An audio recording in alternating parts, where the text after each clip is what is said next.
GK Ghosh ৩৫ বছর বয়সে রাজনীতিতে জেল কেটেছেন ১,৫১৭ দিন। জেল থেকে নির্বাচিত হয়েও বসতে পারেনি মেয়রের চেয়ারে। ছুরির আঘাত করা হয় জেলের ভিতরে।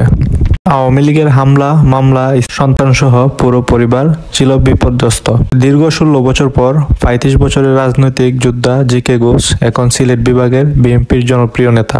দলের ভারপ্রাপ্ত চেয়ারম্যান তারেক রহমানের একজন আস্থাভাজন। নিজের নির্বাচনী এলাকায় অসহায় দরিদ্রদের মাঝে প্রতিদিন বিতরণ করছেন খাদ্য, অর্থসহ নানা সামগ্রী। জেলার বাইরে বিভাগের বিভিন্ন দলীয় কর্মসূচিতে প্রধান অতিথি হিসাবে যোগদান করছেন। নেতাকর্মীদের দিচ্ছেন বিভিন্ন দিক নির্দেশনা। ৫ই আগস্ট ক্ষমতার পট পরিবর্তনের পর থেকে জেলার সকল সমস্যা সমাধানের অগ্রণী ভূমিকা রাখছেন জিকে ঘোষ।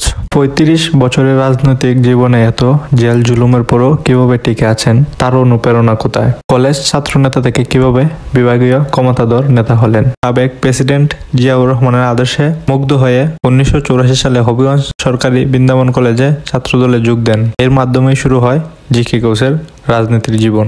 সাধারণ শিক্ষার্থীদের দাবিতে পরিপ্রেক্ষিতে কলেজের সভাপতি নির্বাচিত হন তিনি। 111-এ তাকে ৫৯১ দিন দেশের বিভিন্ন কারাগারে আটকে রাখা হয়। তার মধ্যে ৮.৫ মাস রাখা হয় ফাঁসির কন্ডেম সেলে। তৎকালীন সরকারের অফার ছিল বিএনপি রাজনীতি থেকে ইস্তফা দিলে তাকে কারামুক্ত করে দেবে। তবে তাদের প্রলোভনে সাড়া দেননি জিকে ঘোষ।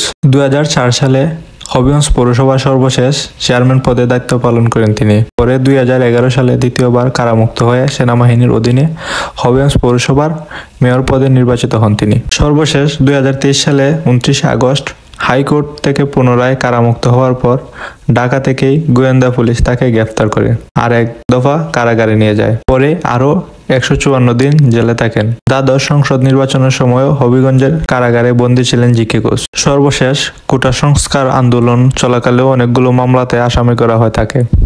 তবে তার আশা বর্তমান বিজ্ঞ আদালত এগুলো থেকে তাকে অব্যাহতি দিবেন।